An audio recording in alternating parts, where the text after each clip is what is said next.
Assalamualaikum, selamat petang rakan-rakan semua. Hari ni macam biasa kita menebas di kawasan perumahan. Ni pun dah petang, pukul 3. Pagi tadi hujan. Kita pun tak mesir rumput, hujan. Jadi petang ni cuaca elok, kita sambung mesir rumput lagi. Hari ni kita menggunakan mesin Hi-Ace HT358 made in Taiwan. Mesin ni 35cc. Ada yang cakap mesin ni mirip Tanaka. Cuma Tanaka tu made in Japan. Ini made in Taiwan.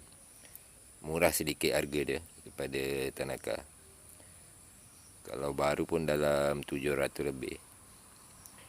Biasa saya guna mata pisau untuk mesin ni. Tapi hari ni kita guna trimmer head. Kita guna tali. Sebab saya pun jarang-jarang guna pisau. Hari ni pun rumput tak berapa panjang.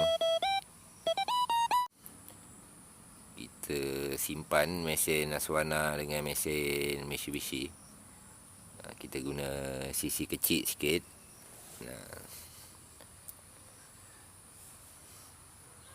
Mesin ni pun dah lama tak digunakan, jarang-jarang. Jadi takut dia merajuk, tak nak hidup. Jadi hari ni kita gunakan lah. Kadang mesin banyak pilihan pun susah juga. Sebab semuanya nak kena running. Kalau tak running nanti ada yang merajuk, tak nak hidup. Okey, jom kita layan mesin Hi-Ace HT358. Jom.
Okey, siap.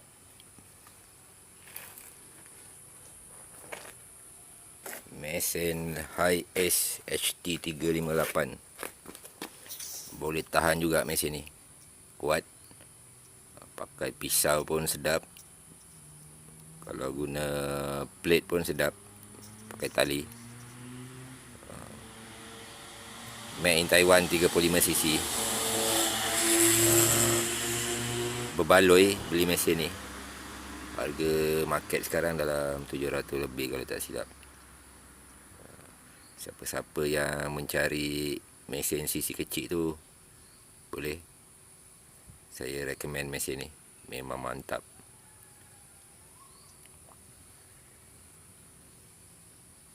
Okey, itu saja untuk kali ini.